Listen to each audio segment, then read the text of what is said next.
Multiple school districts in our area already are dealing with COVID-19 cases within the first week of starting. Meanwhile, more counties are welcoming back students in the coming days. Good evening. I'm Abby Kirk. I'm Dave Staley. Thank you so much for joining us. Bradley County Schools announcing their first positive test at one of their facilities yesterday. Now we're learning this is making some parents feel they made the right choice to have their kids stay home.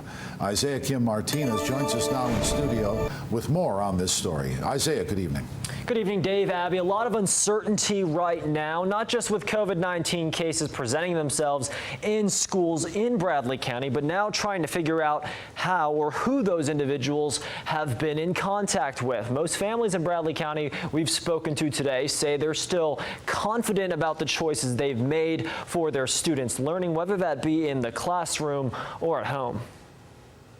People like Cleveland resident Michael Truelove say they understand families that want their kids back in school, but he says his family has too much at risk. I have a newborn in the house and my mom and dad are high risk. Truelove has 3 daughters, 2 of whom are enrolled in the Bradley County school system. Allie's in middle school, Aubrey's in elementary. From the start, he lobbied for them to have the right programs to learn at home. We're fortunate that we have an online option that is working for us right now. Just a few days into the school year in Bradley County, officials have confirmed their first COVID-19 case at one of their facilities. School officials say they notified anyone that could have been involved. Truelove was one of them, but his daughters have been at home. I got a call from one of my kids' schools that there was a case at my child's school. And after I received the phone call from the school, I knew I had made the right decision for my kids right now. For many parents, some positive cases are a part of this process. One Bradley County high school mother told me on Facebook, quote, "Will I let my son go to public school? Yes, I won't encourage him to live in fear. However, just as I did long before COVID-19 ever became an issue, I will encourage him to properly wash and sanitize, wear face coverings, and social distance when needed." You can't rely on everybody to keep you safe. You have to keep yourself safe first and foremost.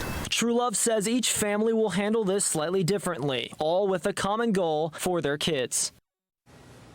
Bradley County is one of a few we've covered that are not requiring masks in school. Instead, they are strongly encouraging them. Dave. Isaiah Kim Martinez, thanks. Bradley County Schools say they will indeed practice contact tracing in these situations when a case arises to identify anyone who has been in contact with an individual who tested positive.